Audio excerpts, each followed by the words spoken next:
country's going down the drain because of the special interests. We need someone in the White House who's so rich, doesn't have to listen to anybody. What's that? The senator was having a fundraiser. When I'm in office, it's going to be like the 80s again. Top 10% will get richer. The other 90% can emigrate to Mexico where they can live a better life.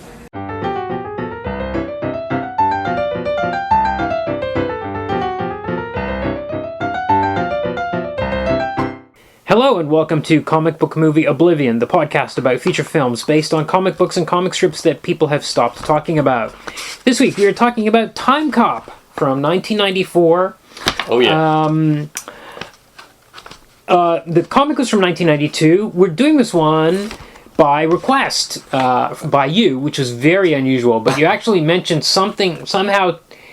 I was thinking about doing this one a couple of weeks ago, and then I changed my mind, and then for some reason you brought up Timecop, and we're talking about how awesome it was or something, and then I said, oh, I was thinking about doing it, and you were like, what? That was based on a comic, which is exactly the point of the show. Yeah. So you were very excited about this one. Yes, I was, because I've always wanted to watch Timecop. I hadn't seen it. Oh, okay. Yeah. There we go. But, it's got this reputation for being full of Jean-Claude Van Damme craziness, having a high concept sci-fi idea executed terribly, but also usually considered among the best, if not the best, of JCVD's films. I would say that, because there's ones that are, I think Bloodsport's a great watch, but he literally came up through canon. He's a background dancer in Breakin', or was it Breakin'? Yeah, Breakin'. You can see he's in a scene or two in that. So he came up through the canon ranks and somehow broke out of that. But he was in a bunch of canon movies right at the beginning. So this is definitely this was a huge step up. It certainly made the most money out of all his movies, I believe. Yes, but even then I heard the figures, which was it made $44 million, which is not. It's not good. It was a budget of $27 million and made 44 or something. So it's not awesome. It was maybe he was punching above his weight, maybe. But I did see that Peter Hyams, the director, said that he wanted to make the best Van Damme movie because Andrew Davis had made the best Steven Seagal movie and the best. What's his name? Walker, Texas Ranger. Chuck Norris. He made the best Chuck Norris movie. Andrew Davis had directed both of those, so he was like, "Well, I'm going to try to do it with Van Damme," and I guess he kind of succeeded.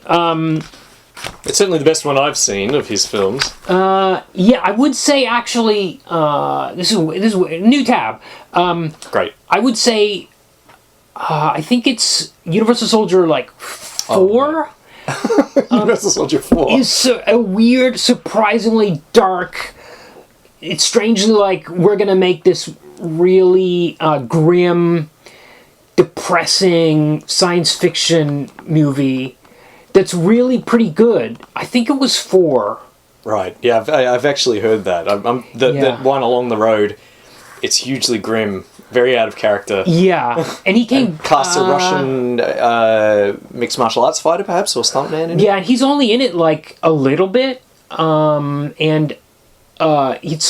he's... I think, if I'm remembering correctly, in 4, he's really just he's become a completely mindless drone that just kind of shows up, and... I don't remember much of it. It's very like Apocalypse Now. I remember it feeling that about Hilarious. It. Also, apparently, the most recent Kickboxer movies, which are number 5 and 6, he's come back for those as the trainer, and apparently they're pretty good. I haven't. Can't imagine. All right. So, in 1992, we had this comic come out from Dark Horse. Now, it was in a title called Dark Horse Comics, not Dark Horse Presents. Dark Horse Presents they were both anthologies. Dark Horse Comics seemed to be mostly licensed stuff. Yeah. So it was there's some Terminator, Aliens, Predator. There's even The Thing from Another World in there. Oh, wow, there's really? James Bond. There's Indiana Jones. Predator. Yes. So all that kind of stuff. Indiana Jones as well. I was surprised to see that. Yeah. So I was surprised by The Thing from Another World. But in the first 3 issues, there was some slightly different stuff, including a Chris Claremont thing called Renegade. Yeah, and Timecop written by Mark Verheiden, who is a regular writer at Dark Horse. He wrote a lot of Alien stuff. And Phil Hester. on art, and Chris Warner on inks. And Chris Warner was the guy that hired me at Dark Horse way back when. He's now the senior books editor. Amazing. If he's still there. Amazing. A little more insights into the biz. Yeah. So I think Dark Horse had some kind of movie channel. Not channel, what's the word? They had a conduit going on, back and forth. Yeah. Some kind of back and forth was going on because they had a bunch of movies come out in the late 90s, like The Mask, Barbed Wire. Yeah, these were Dark Horse characters. Yeah, and Virus. There was this thing called Virus, which is actually with Jamie Lee Curtis. It was supposed to be a movie first, and got rewritten. Donald Sutherland, is it that one? I don't know if he's in it, but definitely it's got. I've never seen it. Right, it's on the list technically. Oh, fantastic! Because it was a screenplay that got turned into a comic and then got turned into a movie. That's an acceptable path. And I wonder if this was maybe.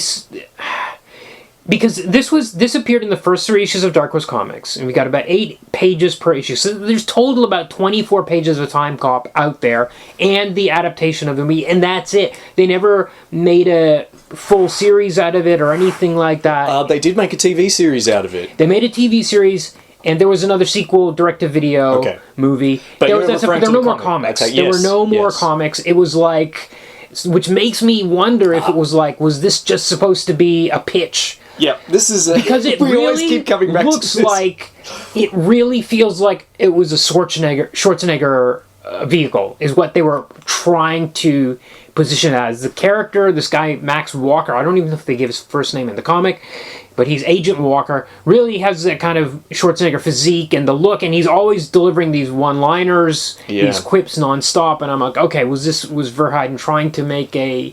You always wanted... This is a consistent... Yeah. This is a real bugbear with you. One of these days we're going to confirm that one of these comics was an embryonic screenplay. Yeah, well, and then... We can always contact... I mean, you said you've got an in here, Kumar. Maybe I could find out. We should try and find out. But, Mike... So... Verheiden, the movie is written by Verheiden himself and Mike Richardson, who's the publisher of Dark Horse. So it was like their fingers were in that pie. They were very much making. They were very hands-on with it. So anyway, I hadn't read this before this week. Me neither, obviously. Yeah, and it's very brief. Yes. Is what I would say. Although it's heavy on exposition. There's a lot of exposition, but it's very like so this guy shows up in a diamond mine, a South African diamond mine in the 30s or 1933. And it's right away it's obvious Verheiden makes it obvious that he's not, because the comic's called Timecop. You kind of have to guess what's going to happen. It's quite obvious this guy's not from this time because he uses words like groovy and stuff. And he wants to get this. Is there a massive diamond there or something? Yes. And his whole thing is he says, wealth, power, I want to know how it feels. That's his whole one-line motivation. He's just there because he wants to be super rich. He worked for so long he had to dig through all sorts of documents and things to find out when the strike was, just so he could know exactly when to go back and lift this diamond. Right. And then the Timecop shows up. Yep. Max Walker, he's got this big armored outfit, and he's there to stop disruptions to the time stream. And then it turns out this other guy, the bad guy, has come with a robot called a Hunter Killer. Yes. Which is the same name as the robots in Terminator, which I thought was cheeky considering how close this is to Terminator of a guy chasing another guy through time. Yeah. And he's supposedly broken TEC statutes. I don't think they tell us what TEC means in the comic. They certainly do in the movie, but I don't remember. I was like, what does TEC mean? I remember thinking that through to the end of the page 24. Okay. I didn't pay attention. Well, it all goes by very fast. It's hard to pay attention. Yeah. And there's some odd lines of dialogue about how much things cost. Yes. Yes. I even wrote that down. So he gets... The cop, Max Walker, gets shot in the chest, and he's like, that was a $1,400 vest. Yeah. And I'm like, wait a second, does he have to pay for his own police gear? Yeah.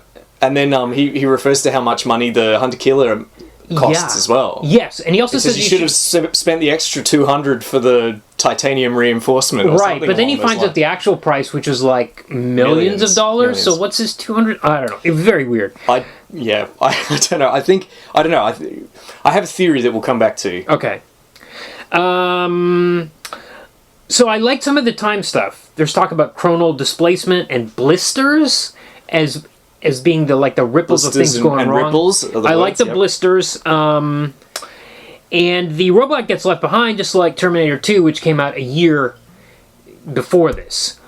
The robot's been left in the past. So Terminator 2 came out in 1991. Yeah. Yes. And it's like, why are there still Terminators? Oh, you left this broken hand in this factory. I hadn't thought of that comparison, but it's obvious now. He returns... Timecop, Agent Walker returns to his present. Yeah.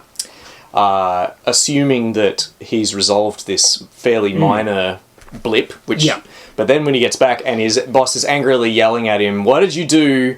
We've got blisters all over the board. Right. So there's been an enormous disruption to the time stream. So far from fixing it, it's got worse. Yes. And that's when he I think he literally strikes his forehead with the heel of his palm and says, I left that robot buried under 100 feet of rock. I thought it would be fine, but it looks like it's dug its way out. Yeah. I'll have to go back and set things right. Yep. And there's all sorts of banter between the cop Walker and his chief, like typical action movie kind of like stuff. There's all these jokes about you should be in a sitcom. All this kind of this one-liners. It's very cliche. And then we see how the time travel works in the second one, which is that they get into this kind of car. Yep. And the car goes into the past and crashes. Yep.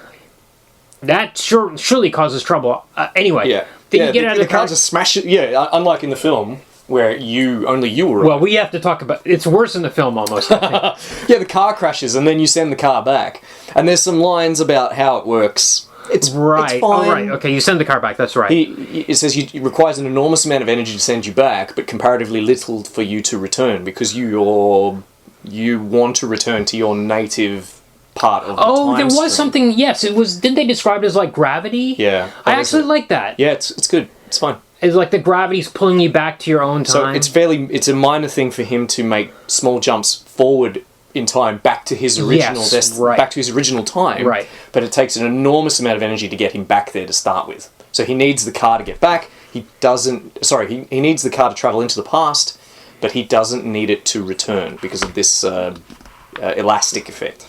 Yeah. It's fine. Nice. So also when you get into this car and you go back in time, you have to think about it helps to ground yourself by thinking about something in the past. And they're like, what do you think Walker thinks about? And they speculate. Maybe he thinks about his wife. I heard he was married. And then we get a shot of the wife. We don't hear her name, I don't think. Linda. Oh, it's Linda. Okay. Not the same in the movie. No, not the same in the movie. Okay, interesting change. I thought it was Brenda or something. Okay, Linda. I'm pretty sure it was Linda. Oh, yes, it was, because I immediately thought of Linda Hamilton. You were really putting those connections together. I didn't even think about the Terminator connection, but it's, of course, obvious. So he's, thinking about Linda as he travels into the past, and then he crashes into a tree with his car, and then he fights the robot. For some reason, I wrote that in Chapter 3, the robot got hit by a truck. Yes, it did. It gets hit by a car. A Chevy. Yes. I'm like, where did it come from? Anyway. The villagers, they're being attacked by... So it's in South Africa. Yeah. Someone's come out of the mine and is telling the story. Right. To his... the other people who... The indentured workers, essentially. Because a small theme is the exploitation of the miners. This being in South Africa in the... It's barely there. Yeah, but I found it interesting that this same couple of issues had this Predator story, which was like African tribal... That's a good story, I reckon. Like fighting predators. It's which basically is kind of like Prey was. It's like Prey. It's essentially the plot of Prey. I actually read that story, as I think I told you, way back. Not when it came out, obviously, but I wasn't old enough. But... I read it at uni. Yeah, but 10 years later. It's interesting that there's two stories here that feature heavily on like black Africans encountering alien or future technology. Yeah. It is interesting, actually. I wonder if it's a coincidence or if there's something else going on. But yes, a small subplot the suffering of these people. Right, so working for- Walker has let this guy, one of these miners, have this giant diamond. Yeah, he just tossed it to him. Yeah. So there's no real concern about, are you going to affect the timeline by interfering or anything? Even showing It's up, even very showing up in his cavalier. armor. Oh, yeah. Which, by the way, I think the armor looks. And Phil Hester is a good artist, and I know him best from a run on Swamp Thing. Really, at the very end of that first run of Saga, and he'd had a run on Green Arrow as well with Kevin Smith. Anyway, he's usually a great artist. The design of this armor is ridiculous, It looks and so he's just goofy. walking around in it. Yeah. Yeah, and so there's no real concern about how things are going to affect the future. But he gives him this diamond. there's no butterfly. At the end of chapter 1, it seems like, he's going to do something sinister. He has some line of dialogue like, just you wait and see what I'm going to do with this thing. It does And then seem vaguely sinister. Yeah, and then at the end it turns out he's going to use it to uplift his brothers. He liberates Yeah. South Africa from. Yeah. Prevents apartheid, becomes Yes. its first president. Which we learn when the final characters panel. are looking at a newspaper, in the and I very think last they panel. don't know. They're just like, I wonder if anything in the past changed. Like, they don't know if They the don't past know. has changed. So they don't. Yeah. And this is really key, I think, when we get to the movie. It's messy. Because it's very such messy. a mess.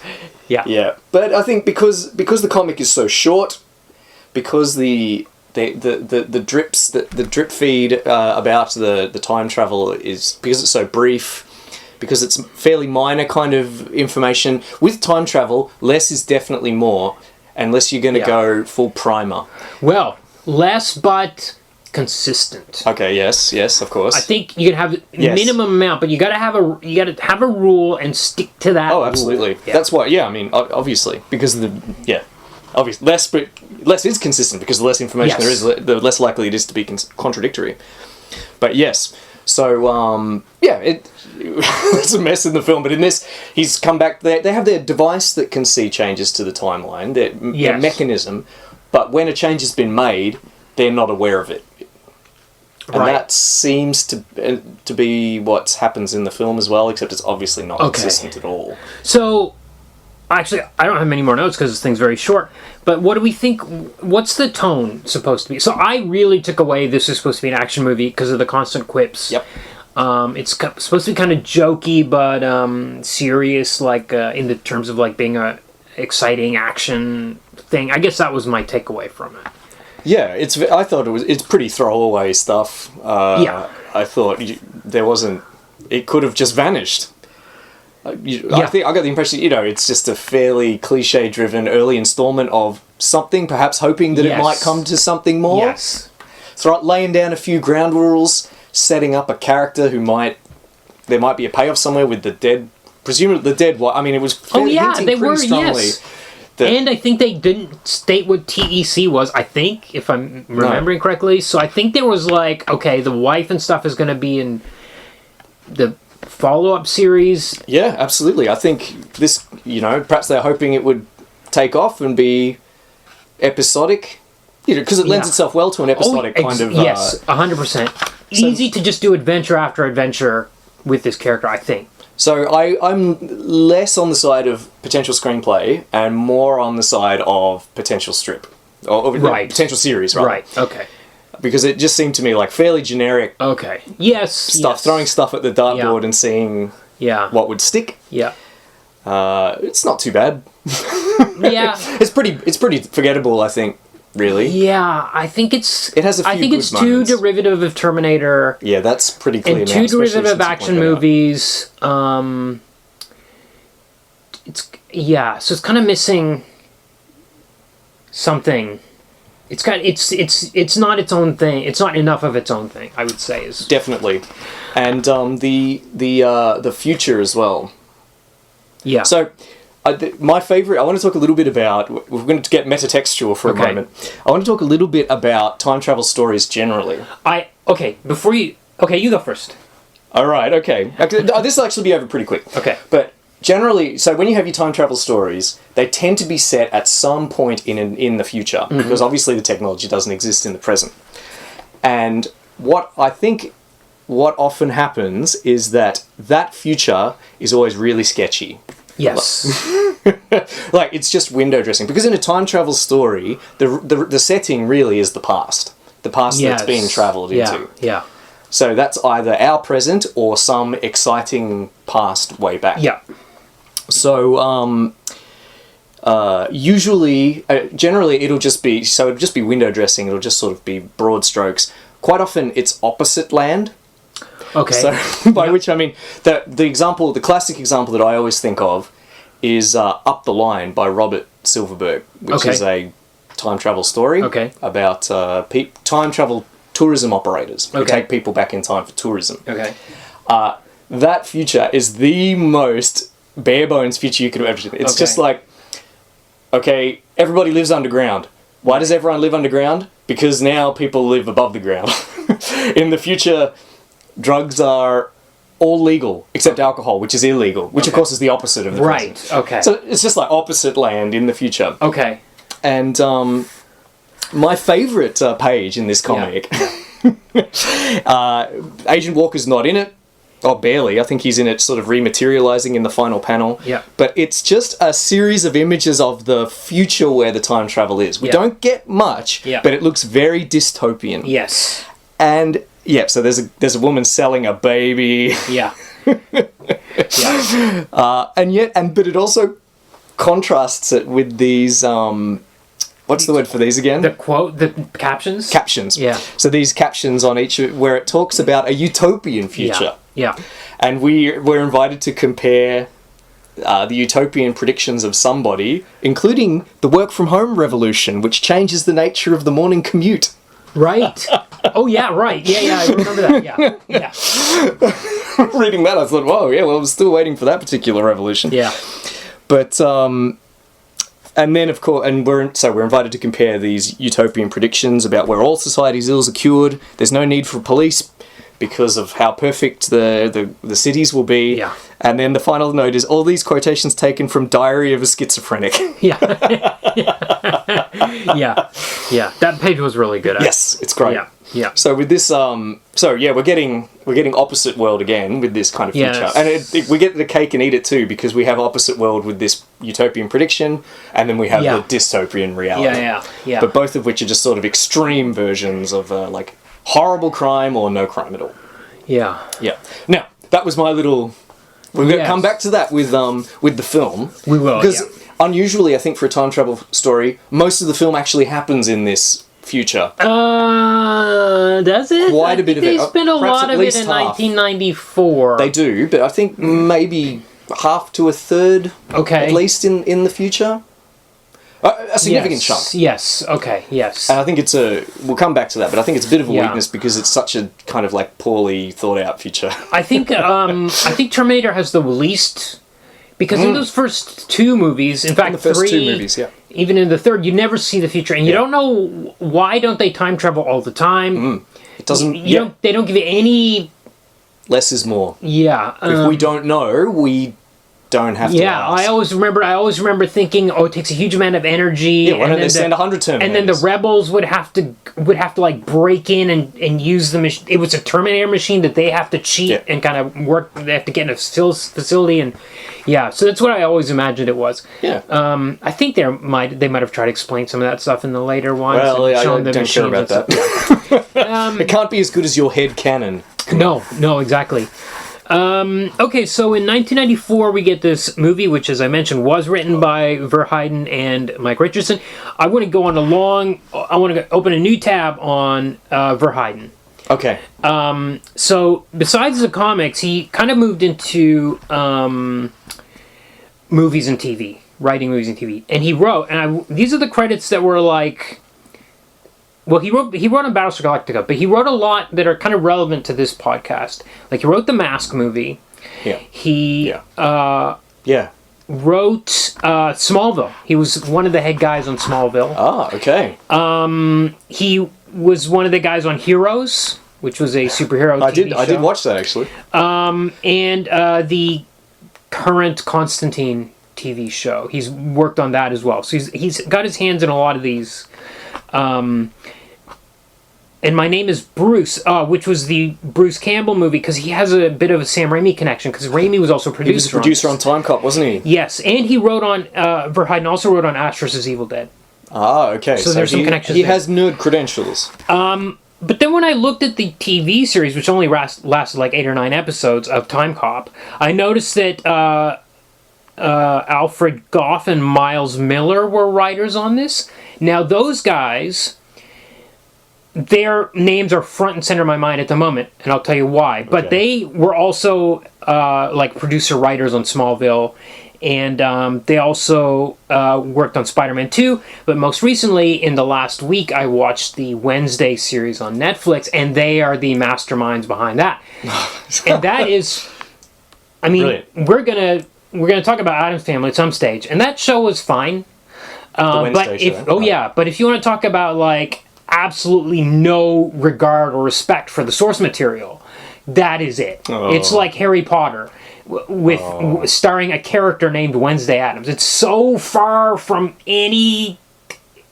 There's 2 episodes that maybe if you squint you can see Charles Addams' New Yorker cartoons kind of in there. But anyway, I just wanted to. We're going to come around to those guys again anyway. Very good. There was also a made direct-to-video Timecop sequel in 2003 starring Jason Scott Lee. Really? Okay. Yeah. So this is directed by Peter Hyams, who had directed Capricorn 1 and Outland and 2010, Monster Squad, Sudden Death, another really good Van Damme movie with Powers Booth, if I'm thinking of the right one.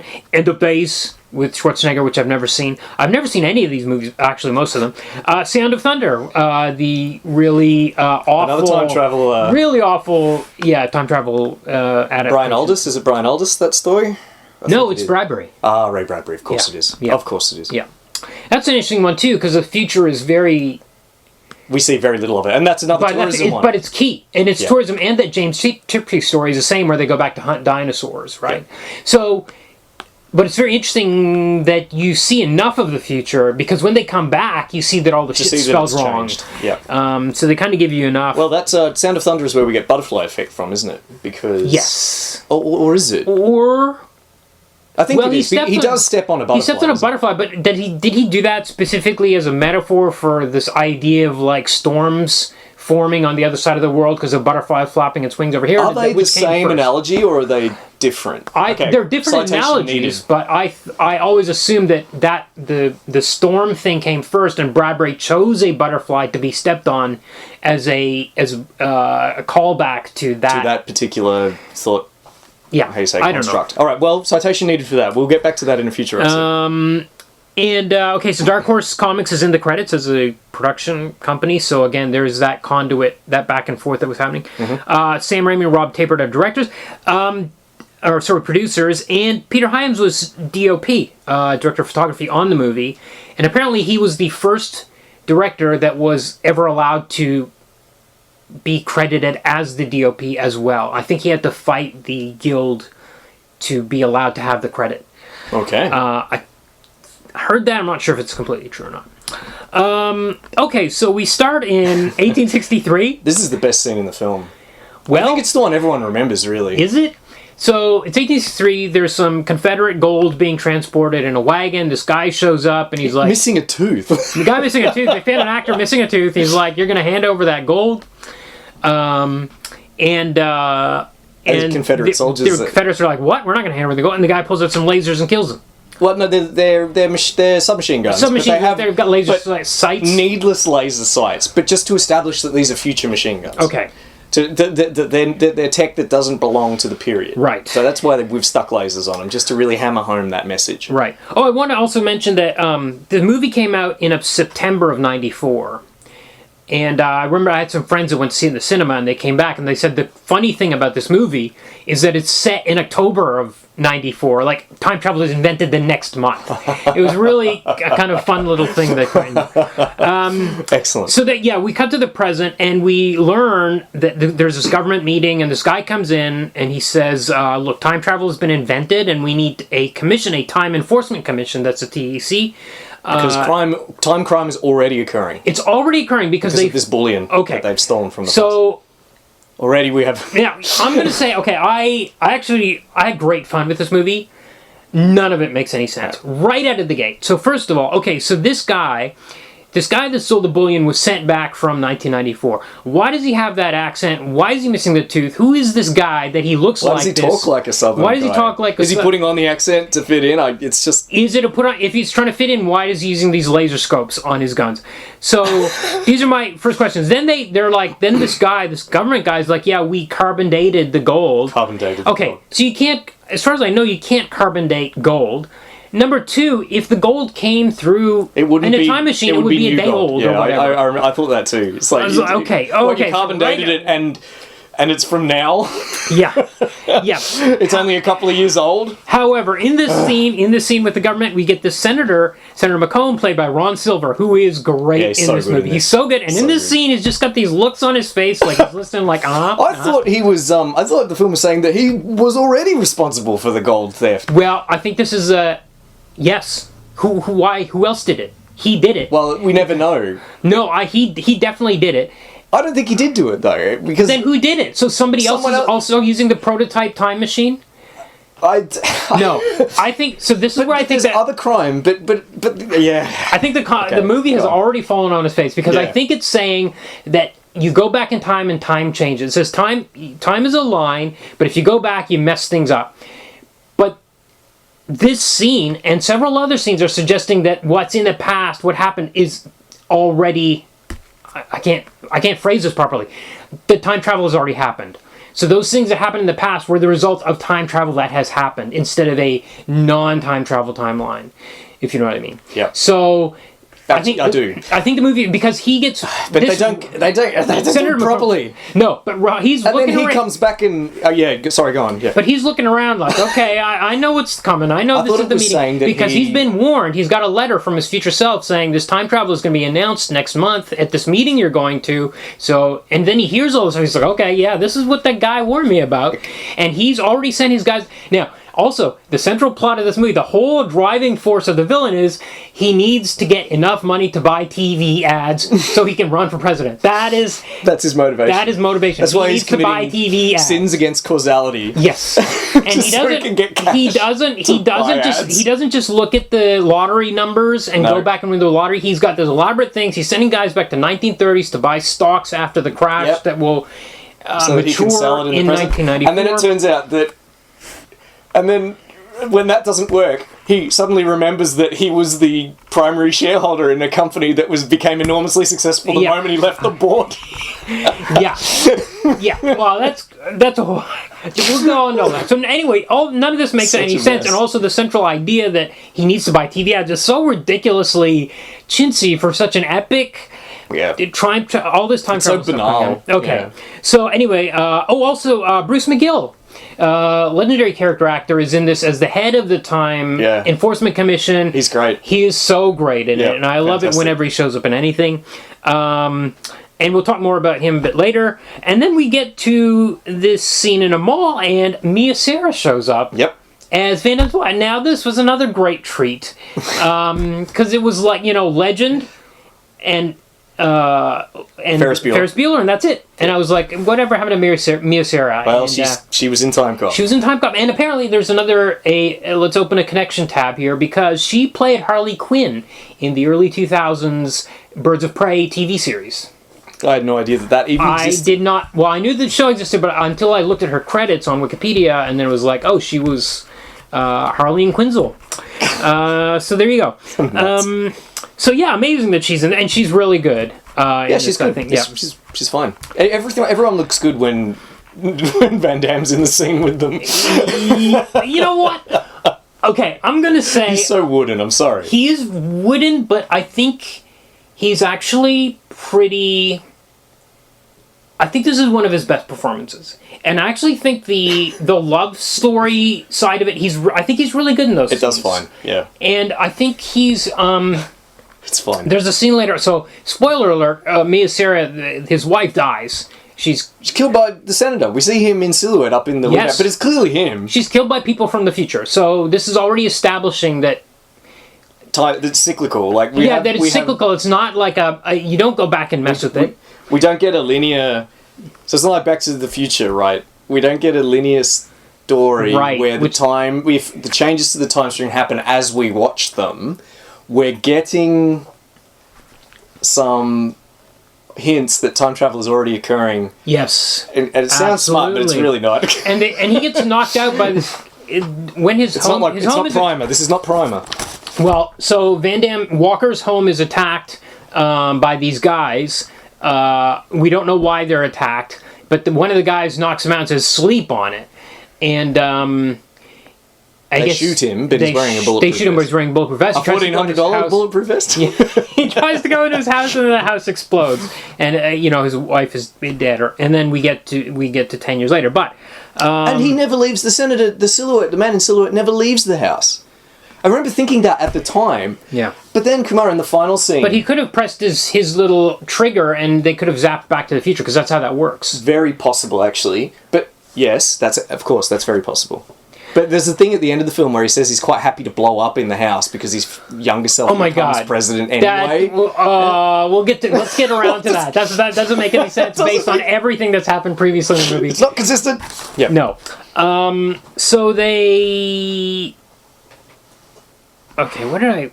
Oh yeah, I wrote that I hope that Sarah got paid a lot because she has a sex scene in the first 10 minutes of the movie. First few minutes. Well, it is also, you have to remember that there's usually a butt scene for Van Damme. So there is. Especially in Universal Soldier, because it is a long, butt scene. Yes. So this sex scene starts out, you're looking right up his butt. Yep. It's very much like Tommy Wiseau's The Room, where the camera just zooms right in there. It's like it's in his contract or something. It's bizarre. Yeah, so anyway, their dialogue is really weird between them and between everyone. So people ask really questions and nobody will answer the question. They'll come up with a line, some kind of one-liner, and not answer the question of Anyway, we'll come back around to this. So, by the way, he stops a purse snatcher in the mall. Yeah. By doing a side kick. Yeah. But just holding it. Yes, holding it in the guy's face. This is a roller skater who steals a purse from an old lady. Yeah. Van Damme sees it happening. You think he's going to, roundhouse kick him or something as he goes past. But instead he stands in front of him and it does an extremely impressive, actually, pose where he holds his leg out perpendicular to his body, essentially. But it's the third best pose of the movie, because we'll get to the best poses, the other two poses. He poses constantly. That's another, the splits, right? Yeah, the splits, yeah. The Van Damme and the splits. There's two splits in this movie. The sole of his shoe is literally in front of this guy's face. He has to come to a complete stop, and JCVD is standing perfectly still with his leg held out, perpendicular to his body, at head height. And he says to the roller skater, "Read it." Yes. He looks at his bottom of his shoe and it says Wolverine on it. Yeah, and I thought, okay, is he the mall cop? I was very confused by the scene. I didn't realize till later that he was an actual cop. And he's in line for another job. At the TEC. Which he tells his wife, I'm up for this kind of job, I can't really talk about it. And she's like, I need to tell you something. And I'm like, okay, she's pregnant. But she doesn't tell him. Yeah. This is going to come back later. Yeah. Sorry, I didn't quite finish my okay, go ahead. thing. There's not much else to say. Just that it's very impressive, physically very impressive what Van Damme does. But as action, it's dumb. And I think quite a lot of the action in this film is like that. No, and it's edited very poorly. Yes, especially the scene when we get to we're coming up to the scene that's set. So it's 10 years. So after the house explodes, we get to this night. We cut to the 1930s, I think, and it's the stock market crash. And this guy is reading a current newspaper and looking at stock prices and comparing them. Very long shots, like close-ups, because as if we're going to read these and calculate. I would have liked. It's a great set. Yes. It's a great that and the Confederate. I thought this is the kind of stuff we'll get in the movie, right? Because like what I was saying earlier, time travel stories. The setting usually is the past. Yes. And that I really like that Confederate scene. The Confederate soldiers in their uniforms. It's all quite period accurate. Then this 1922, all the Art Deco building. Yep. The elevator. He goes up to his big office and there's the ticker tape machine. Yep. All great. And then, of course, he pulls out a modern newspaper from 2000. And he pulls out a Walkman. I think it's a mini disc player, actually. It is a mini disc player. I looked it up. And I'm like, okay, why? Are you trying to lay low? Or you can't do this job without listening to this music? It's for us. It's for us. And then Van Damme shows up through this warp ripple. It's early CG, but I actually really love the ripple effect when they kind of step through space. in this kind of warp in space time, and I really like that effect. He now has a mullet. Yep, he does. Which in the How Did This Get Made episode about this, they called it a grief mullet. Yes. So yeah, I think that's what it's supposed to be. Yes. Because he's clean cut. You know, like Yes. he's got like a crew cut in the past. They were saying it. They were saying on that podcast. They were saying it was a message to other women that he's not ready yet. And he's stubbly too. Stubbly and grief mullet. So he shows up, and it turns out this other guy is also an agent, but he's gone to the bad side. He's now breaking the time laws. Is his former partner? Yes, his former partner. Now, this is the scene where this is where we get the first fight. It's actually a really good fight where he breaks a leg or a pole or something, and he's hitting this guy with it. And it's all really good, but the editing is terrible because every hit is a cut. Hit, cut, hit, cut, hit, cut. And it's really... such a shame because he's a very impressive guy. Yeah. And the editing just is not doing him any favours. Yeah. It's such a shame. Yeah. So this guy tries to... He's answering to the Senator McComb, he reveals, and he's like, he's going to kill my family if I talk. Yeah, erase the family. He's going to erase the family. Yeah. So and they never ask him. He never asks him, "How did you get back here?" You know, with the this time travel, it's infuriating. Yeah. Infuriating. Yeah. Never questions how he got back in time, since there's only one. There's only supposed to be one machine, which is the machine that time cops use to stop people from breaking the time laws, to stop people from interfering. Well, it's a mystery until later in the movie. They don't reveal, but he doesn't question it. He's a really bad cop. Oh, he's a terrible throughout. cop. But it's implied that there's other. It's implied that there's other crimes. Is it all just being caused by the senator? It must be. I suppose. No, I don't think so. But it must be though. Oh, you're right. Because they guess in scenes what's going on. They say, "Oh, we've got a ripple here. There's someone. Looks like someone's trying to buy up real estate." Don't get me started on this. How can they know this? How do they know that somebody buying real estate in Beverly Hills, that's a time distortion? Yeah. How do they know that?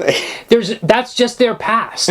There's no way this machine can track it, because also later in the movie, in every other scene, they are baffled by time changes. And every time Van Damme comes back from the past, he talks to his boss, and he's like, hey, remember me? His boss doesn't remember the changes. Only the person in... This is your job. Yeah. Their only job is stupid. Is to know what the... Hey, what are you talking about? Why are you talking about this guy I've never heard of? Job, he must be doing that constantly. Your job is the fact that changes happen. This is your job. Changes in the past happen. That's your job. A guy comes back and says, the past has changed, and you're like, what are you talking about, weirdo? Now get back in your time machine. Oh my god. It was driving me crazy. Yes. It's nuts. But there's a scene where they're trying to speculate on why these... Presumably the machine picks up changes. Okay, it doesn't pick them up properly or well, but they have a machine which is... So it's half intuition. It's like reading the auguries or something. Whatever, I can accept it. And they're trying to speculate on what's going on. Is this an assassination attempt from someone in the Middle East? Is this... is this an attempt to... So the film is implying with these moments that there are malevolent time actors out there, but I suppose it was just McComb all along, because he's the only person in the end that still has a time machine. What it should have been... So this is all 10 years later, and what it should have been... For 10 years they've just been chasing McComb, and then it turns out at the end Agent Walker knew there was another time machine this whole time. Yep. The original prototype that the scientists developed. They're like, he must be using the prototype. This is 10 years later. The only other time machine in the world. This could have been fixed if other guys, I guess, had started building time machines. I assumed they were, but then at the end, and then it's like, well, the boss of, the head of the agency says, if McComb's going back in time, how's he doing it? Because we have the only time machine. And he goes, it must be the prototype. And it's like, what are you talking about? Yeah. You've been solving time crimes for 10 years. Yeah. There's obviously more than one time machine. It's just, it's so messy. Yeah. I was... oh, man. Okay, so he comes back to the present. He has a confrontation with the senator who's having a tour of the TEC, and he wants to shut it down. There's some great snark. And yes, there between Walker and... Oh my god, because Silver is so good. Yeah. And it's great. And we also have learned that... so actually, another thing I really loved in this scene, which unfortunately was undone later in the movie, is I love that Walker and his boss, Bruce McGill, are like great friends. Unlike every other action movie where it's like, I'm going to throw the book at you, give me your gun. The superintendent, there's antagonism. You're out of line. No, these guys are good friends. They're like coming over for dinner and stuff. And Bruce McGill's just so likable actor. Like, he's so good at playing that guy that you just... You know, and I loved all those bits, and it really bummed me out when he came back later, and they were like, erased. We used to be friends, but maybe it was restored when the timeline was mended, possibly. Yes, they're not overly familiar in that final scene. No, yeah. So I was waiting for them to be mates again. He does tap him on the shoulder. So yes, so we learned that this is when we learn that McComb wants to buy TV ads. That's why he keeps breaking the time, going back in time. He needs money for his money. He wants to be, campaign. But so the interesting thing here is he's getting a lot of support from like pro-life groups and like really conservative. And Ron Silver later in life became like a conservative activist. Yes. Yeah, right? He did. It's very interesting because he's really going... I believe he spoke at the Republican National Convention for George W. Bush. I believe it completely. Really interesting lines in this movie from him about how he says there's too many... What is it? The White House people are listening to too many interest groups. And we need someone in the White House who's so rich that he doesn't have to listen to anybody. Yeah, he does say and that. Also, it's going to be like the 80s again, and the top 10% are going to get richer, and everyone else can go to Mexico. Yep. So some of the groups supporting him, let's see.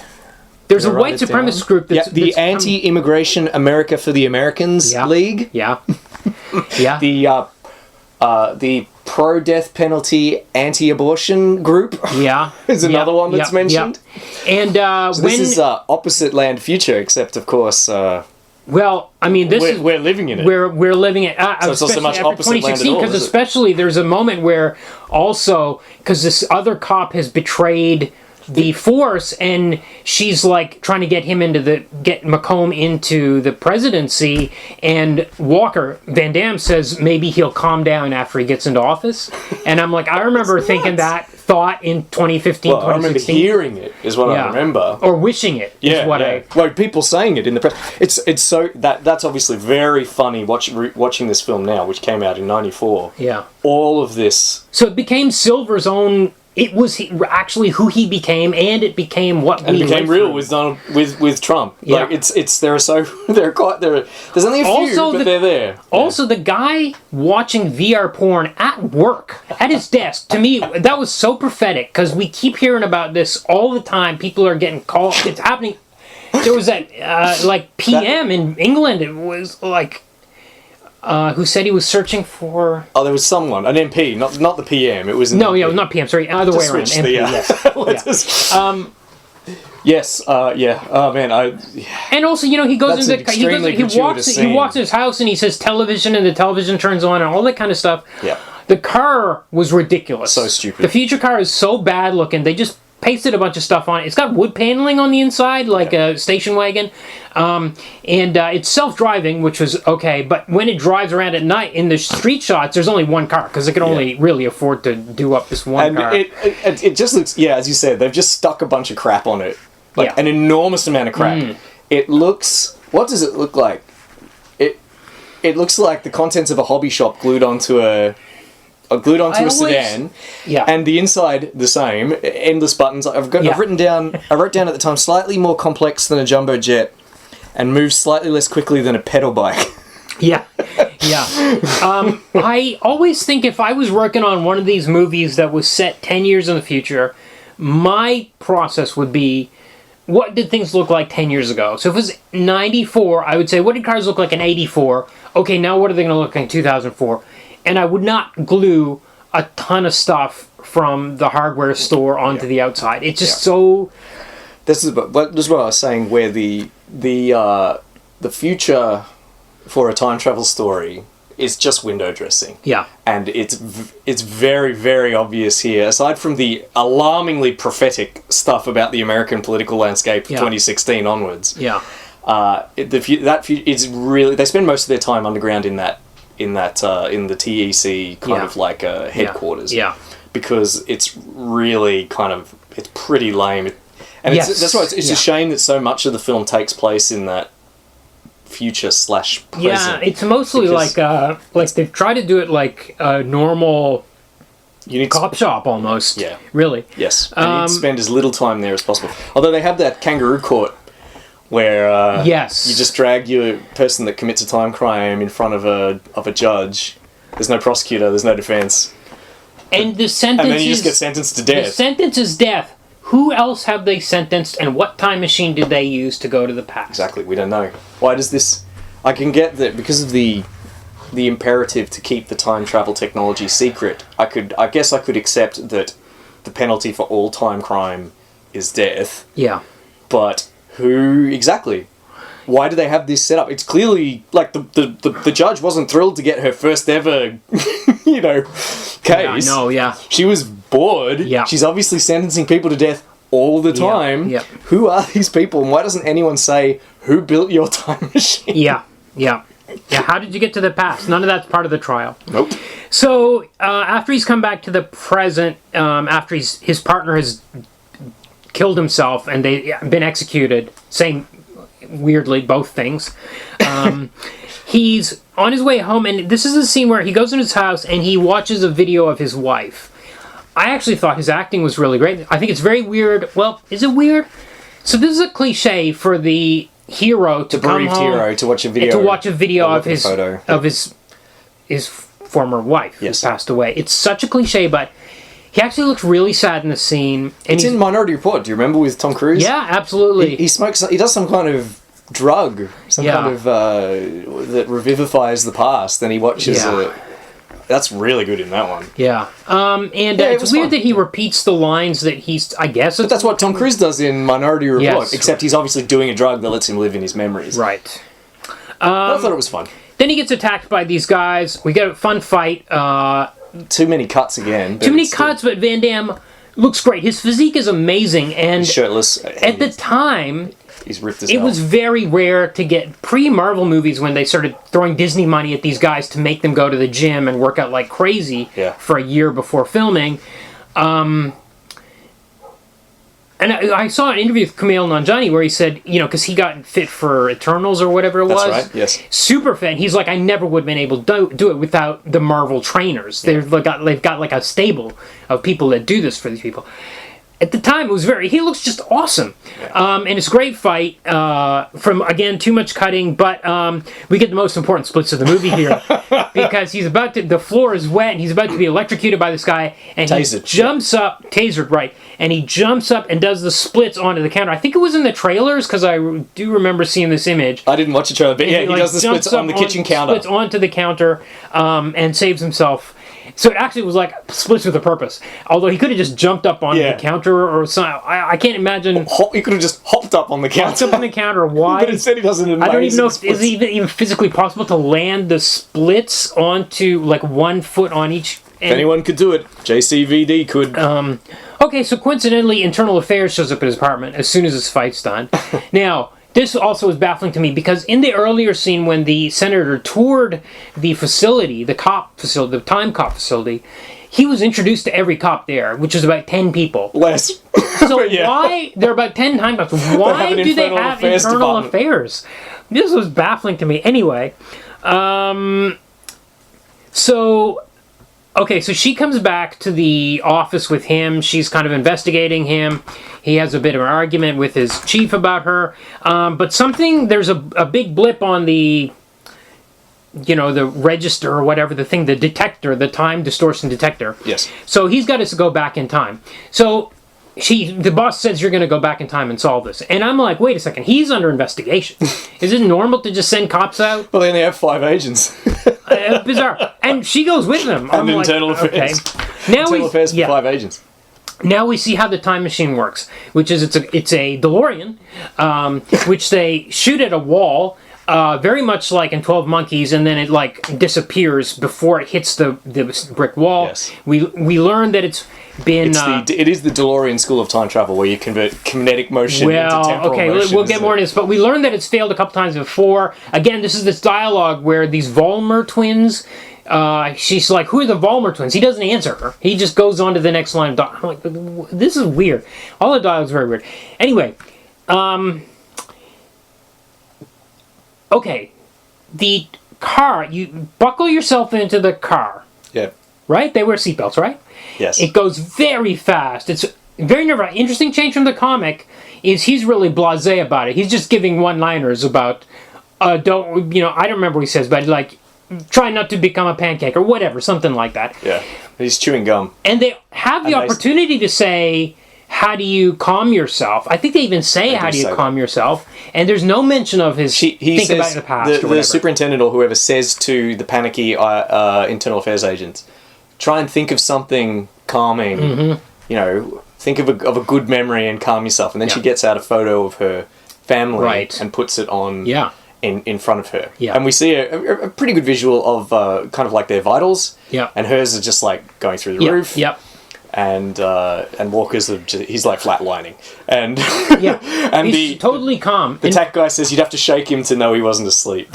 Yeah, and why don't we get a moment there where it's like, how does he stay calm? He's thinking of his wife Linda. You know, that bit, which would be straight from the comic. Well, because we already know he misses his wife from that scene in his home. I guess maybe he's so broken that he just doesn't feel anymore.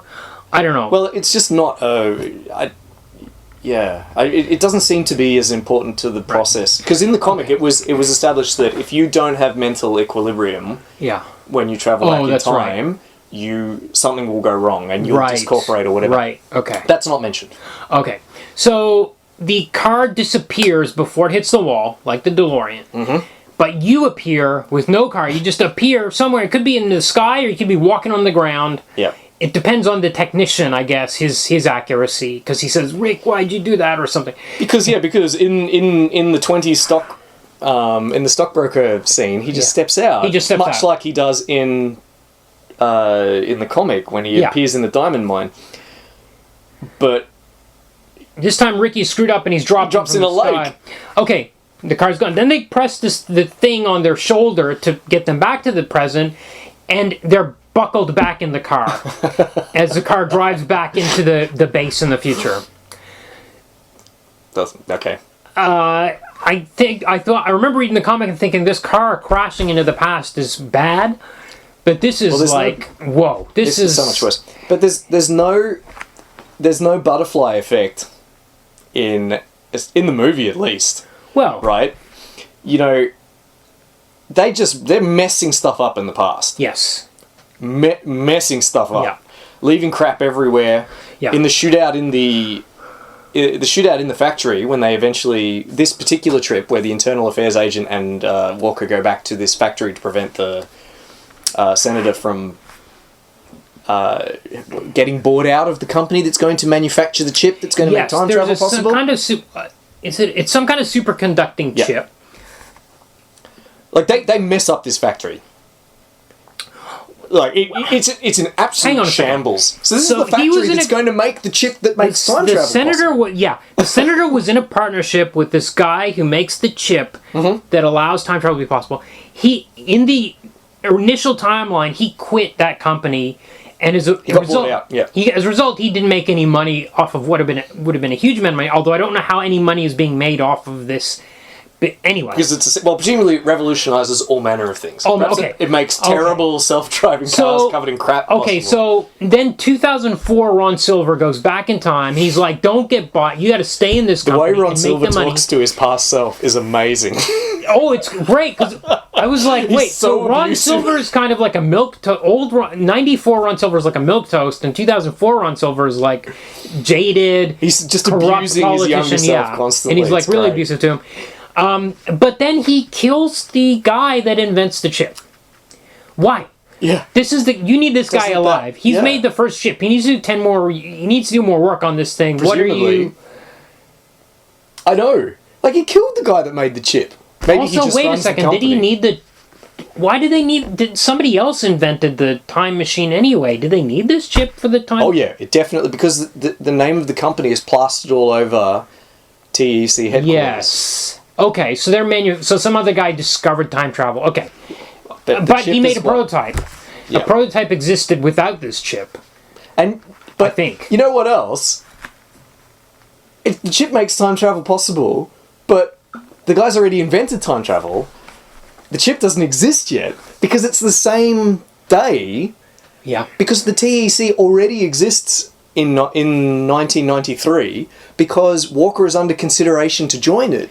And he knows they're it's time forming it. It's about to be formed, I think. Yeah, but he knows it's time travel related. Yes. Because he's told his wife. This is incidentally a police officer under consideration for an ultra secret organization. Yeah. He's told his wife that not only he hasn't even joined the agency, but that he's under consideration for a top secret agency that deals with time travel. Does he say that it's for time travel? He absolutely does, because when he meets her at the mall later in the film, in order to convince her that he is who he says he is, he reminds her that he's under consideration for the time travel job. So, as you know, time travel is possible, and that's why it's possible for me to be here in the past. Okay. So the chip that makes time travel possible doesn't exist, but time travel has already been invented, and the organization to prevent the misuse of time travel has already been set up, and he's under consideration, or is in the process of being set up. Because when he has that meeting in October 1994 with the senators, that's a week later. Scene, that's what he says. We need to set up a commission. But Walker's already under consideration for it at this point. And Bruce McGill is in that meeting. Plot hole. It's a big plot hole. Walker shouldn't know about the agency yet because it hasn't even been set up. There hasn't even been a meeting about we it. don't know how much later that mall scene is from the meeting. It could be weeks later or a month later or something. No. Because she died in October. We get the date on screen, but I don't remember the date. It's only days later, right? Because she's in intensive care. The IA... Sorry, we've gone way off. No. We're not. We're on track. This is the track. Yeah, I know, but we've lost the audience. Kumar's gone over to his computer. Alright, I will return to a synopsis of the plot. So, he and the internal affairs agent go back in time in the crappy third-rate DeLorean. And they arrive in the past, they fall in a lake. They get out, he consults his iPhone. It takes them to the factory where the temporal rupture is going to occur. It's Senator McComb in the past meeting with his business partner for this chip. The business partner says, you never believed in the potential of this chip, but luckily I found an investor that does. Here's a check for X number of dollars. I'm buying you out. And then future Senator McComb shows up and says, don't take that check. Rip it up, you idiot. And then Walker and the IA agent show up and interrupt that scene. And then we have an enormous firefight where if the butterfly effect were in play, the time stream would be irreparably damaged because they shoot the ever-loving crap out of this factory. They kill the guy who either invented or runs the company that invented the chip. And we learned that the IA agent is crooked. And she's crooked. I just pulled up this bit of dialogue here. Great. So Mia Sarah says, are you going to take this job? And he says, I think so. And she says, is this TEC thing dangerous? I don't know if he's mentioned it before. I might kind of know her. He says, I don't bake cookies for a living. She says, well, you have to travel. He says, not the way you think. So he's told her he knows it's time. He hasn't said it's time travel to her. Yeah. But he knows that's what it is. But also, he does use her knowledge of the fact that there's going to be a time travel. When he's trying to convince her he is who he says he is. Yes. When he encounters her as Mullet Walker in the past, and she's like, who the hell are you? And he's like, I'm from the future. And she's like, what is it? That's crazy. And he goes, no, remember the TEC job, time travel? Yeah. It's totally possible. And then she believes him and makes out with him.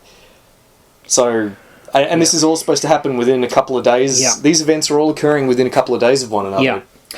So the thing we didn't mention about the firefight, or I don't know if you mentioned it, was the scar. So that's great. old McComb, 1994 McComb gets cut on his cheek, and then we see a scar form real time on 2004 McComb's face, which was a great moment. There should have been 100 of those in this movie. Yes, exactly. It is a great moment, but once again we're getting inconsistencies. Yes. Because if the temporal changes occur in real time when they're being enacted, a la Back to the Future, then how was...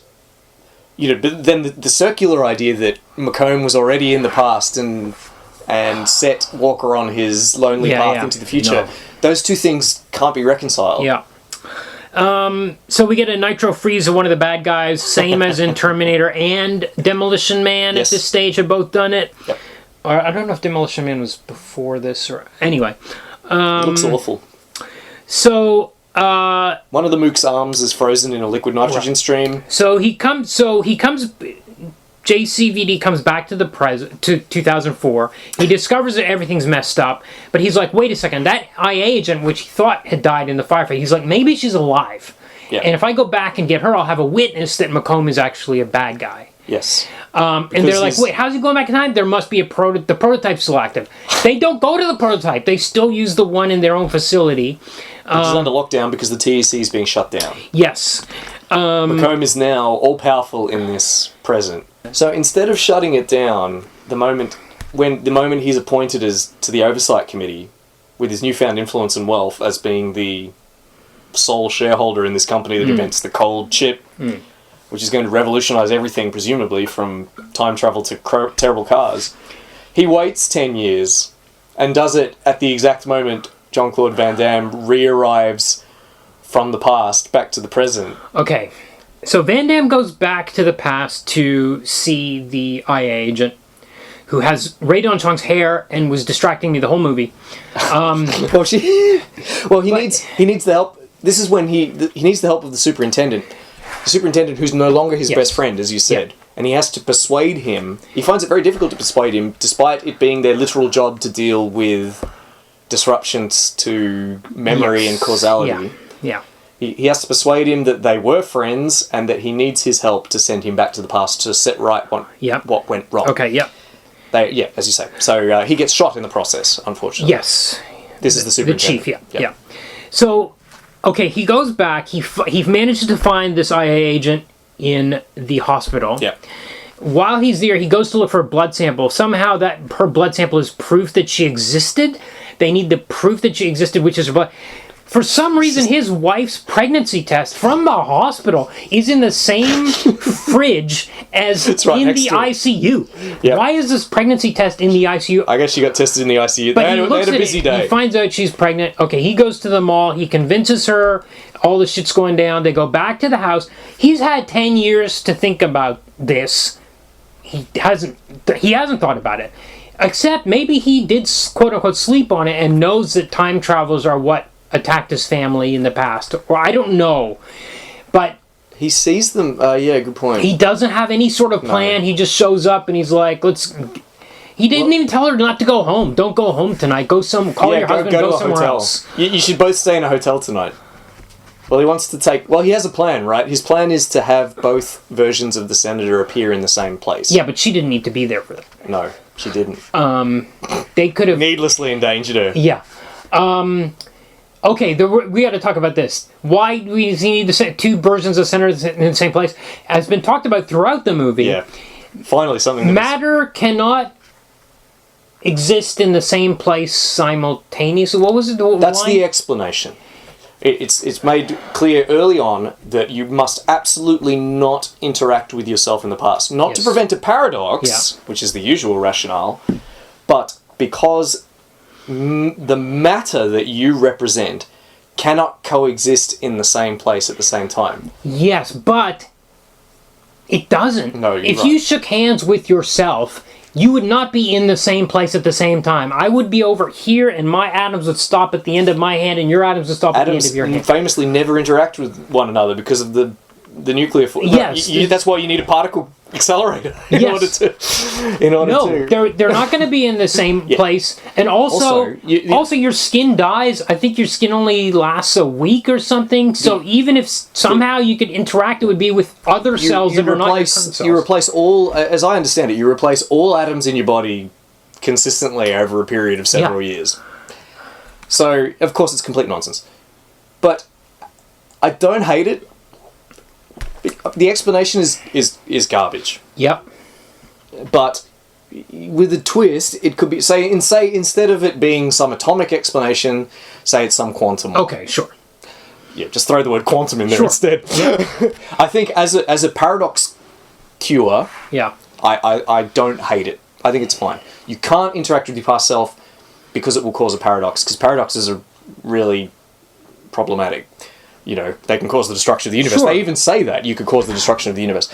So instead of, you know, it just being self-awareness that means you don't interact with your past self, this time the universe actually enforces a paradox correcting measure by making you disappear if you touch yourself. Oh, beyond disappear, you turn into some kind of pasta sauce that they fuse together into this weird thing. It's so Great effect. weird Well, and no, it's not a strange. great effect, but I like the concept. I like it. I do too. I like turning into some kind of blood puddle, squishy thing. It doesn't. Yeah. And then he disappears forever but not from the timeline, just from that moment. Yes, but also he was happy to be killed in that. Doesn't 2004 make sense. Yeah, we said that was happy to be killed in that moment because his young younger one self would was become going to president. become president. And So that it was going to I'm correct- sure that contradicted other things that were said in the movie where they were trying to keep their Okay, so he manages to save. We've spent an awful amount of mental energy, possibly more than the screenwriters spent, on trying to resolve the inconsistencies with how time travel is presented in this film. Yeah. So comes back to 2004 JCVD, and Mia Sierra, of course, is alive. He's got a son, 10-year-old son, whose name he doesn't know. And also, she's like, come in and do some barbecuing. Does he know where the barbecue is in the house? They're going to Does he barbecue know? hot dogs. I don't. How did he know where his house was? Yeah, that's a good point. How did he know where his house was? Is it? It's not the same house that he went to originally. No, because that house had a huge lawn. I kind of think that The self-driving surely it's car. not this- He told the self-driving car to take him home. Oh, right. So the car would know because it was living in that time and would know what house. So, okay. He comes to him. He doesn't know his son's name. Lucky for you, He's Phil. missed 10 years of this kid's life. Yeah, he has no memory of the He kid. has no memory. The kid knows who he is. Mia Sierra knows who he is.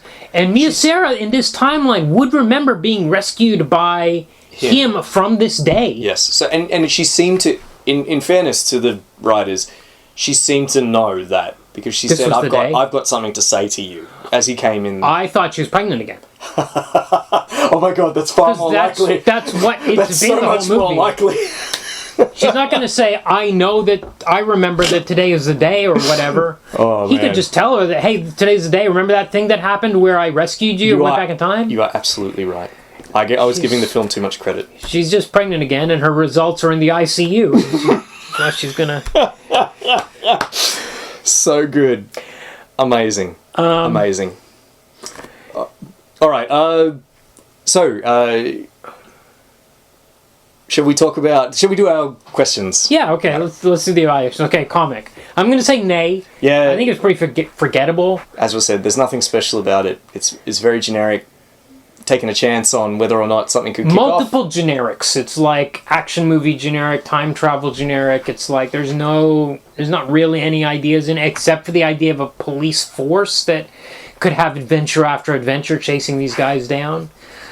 And in the comic, there could be more than one time machine. There's no They haven't statement got about that how many. absurd statement that there's Yeah. only one other time machine, and it was McComb responsible for all time crimes that they'd been policing for 10 years.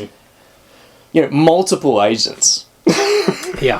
And an internal affairs to oversee those agents, and a small court to deal with the people that they prosecute. Yeah. And it was all just McComb all along? Problem. Okay. Okay, so comics and A. Movie. Yay. Yeah. This is a... You'd never guess from our dialogue over the past hour. But actually, watching this, I immediately thought we need to have a podcast called Time Travel Movie Oblivion, where we can do 200 of these because they don't make any sense. I love them anyway. I absolutely love time travel movies. One thing I want to say is that, well, I was talking about time travel. So I was talking about the window dressing futures that time travel films are often, or time travel stories are often set in. Another thing is that in these kinds of stories, the time travel often has no purpose. So quite often the only legitimate use of time travel is to prevent the use of time travel. Right. And that's certainly the case in this one. Yeah. In Silverberg's Up the Line, tourism. Yes. Yeah, you know, this technology, presumably this hugely dangerous technology, is literally just used for tourism. In Connie Willis's Firewatch universe, it's just used for historical research. Okay. Okay. Yeah. You know, but usually in these stories, the only the only reasonable use of the technology, it's like a nuclear weapon, right?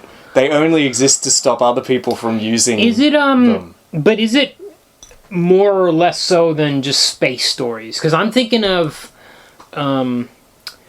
what was that Joss Whedon show, Serenity or Firefly Serenity? So I remember I watched one episode of that show and I was like, why is this set in space? It's just cowboys. Just make a cowboy show.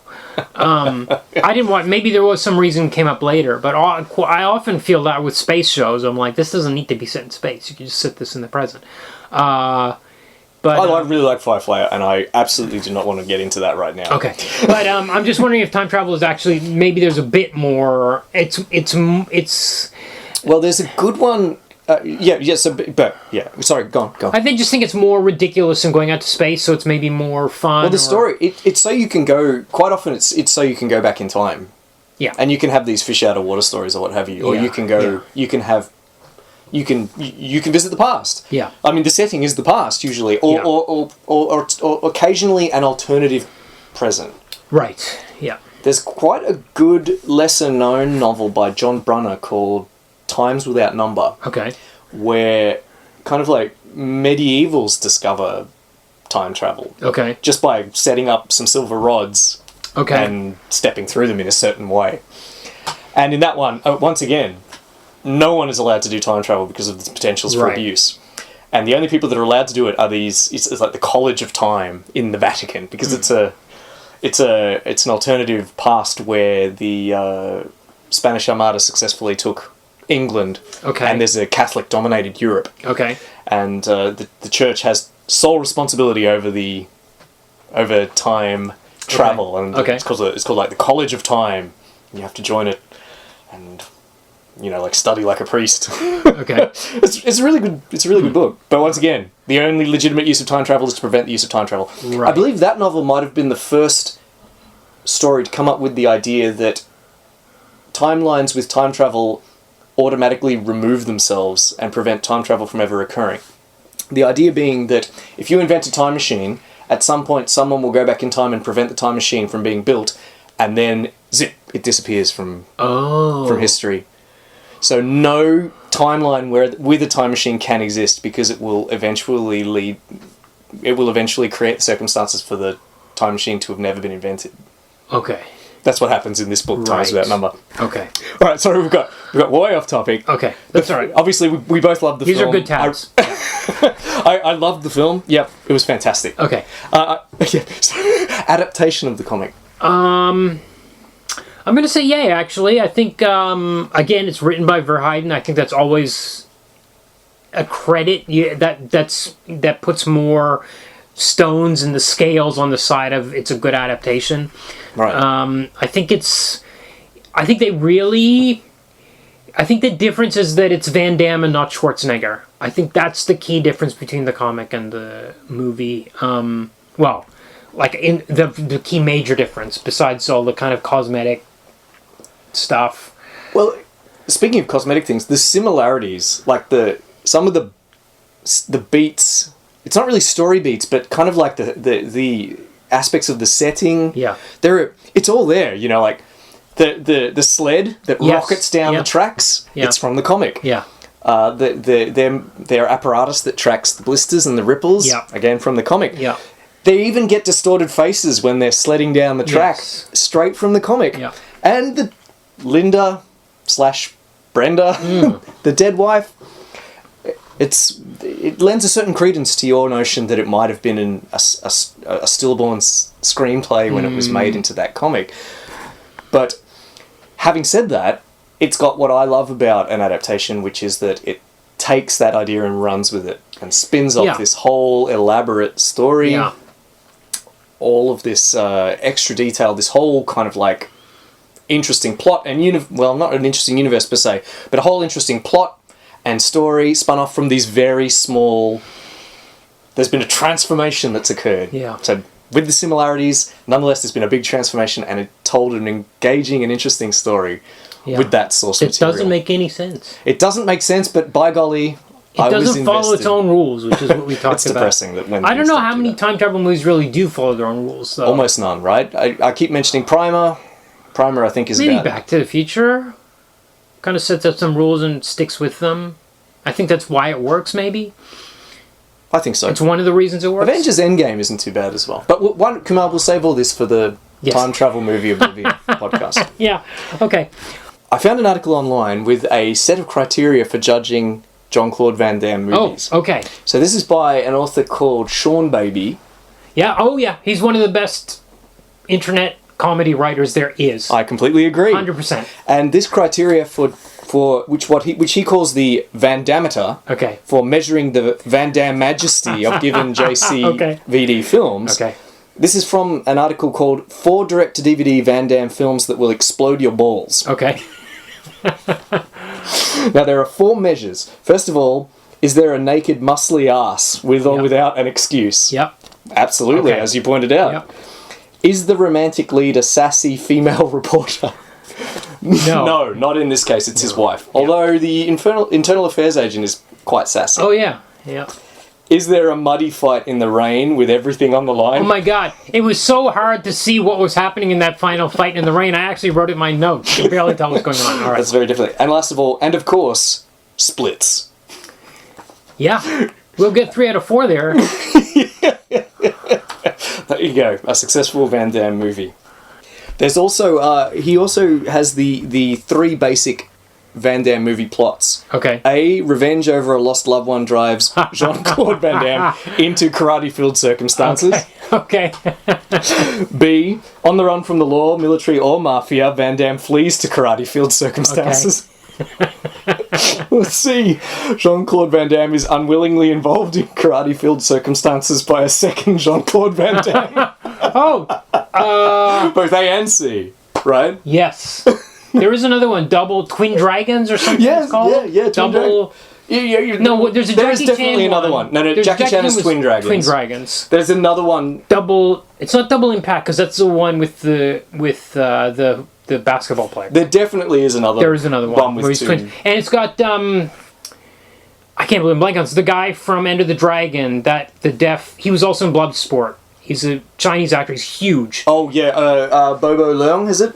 Bolo Leung, that's it. Bolo Leung, yeah. And he was in that Twins one. Yeah, big dude. Anyway. Oh, I never even told you what I wanted to do for next week. Okay. Usually I give you some heads up before the end of the episode. I want to do Tank Girl. Okay. By Rachel Talalay. I haven't seen it. I've only read maybe 1 or 2 pages of the comic back when I think it was being serialized in Deadline magazine. I haven't seen it either. Does it have Udo Kier in it? It doesn't, does it? Doesn't matter.